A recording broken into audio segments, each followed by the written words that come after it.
They built a luxury patio on my land while I was away, so I returned the concrete to their front door. My neighbor decided that my property was the perfect extension for his backyard. So I turned his expensive renovation into a pile of rubble on his driveway.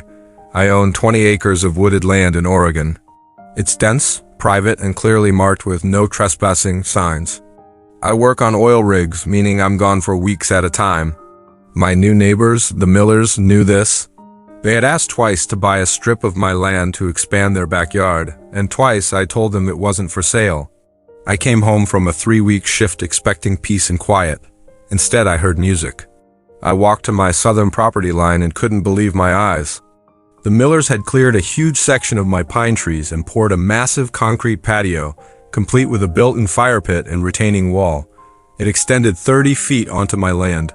I walked over, furious. Mr. Miller was actually sitting by the fire pit. When I confronted him, he didn't even stand up. He just smirked and said, "Relax, the contractor misread the stakes. It's already poured, so it's not going anywhere. It actually raises your property value, so you're welcome." He really thought I would just roll over. "You have 48 hours to remove it," I said. "Or I will," he laughed. "Sue me." "It'll take years?" He was right about the lawsuit, but wrong about the timeline. I called my surveyor immediately.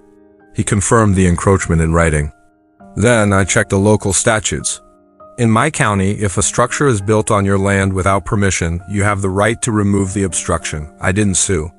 I hired a demolition crew.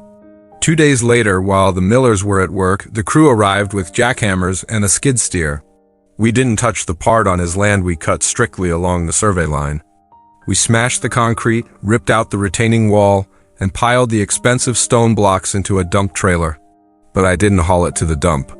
When the Millers came home, they found a massive mountain of broken concrete, rebar, and dirt dumped squarely in the middle of their driveway, blocking their garage.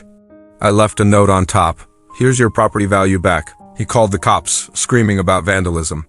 The sheriff looked at my survey, looked at the property line, and told Miller, "Technically, he just returned your materials."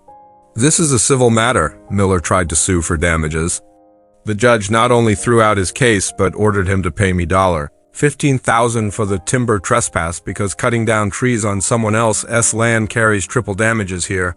Don't mess with a surveyor's line. Like and subscribe for more nightmare neighbor stories.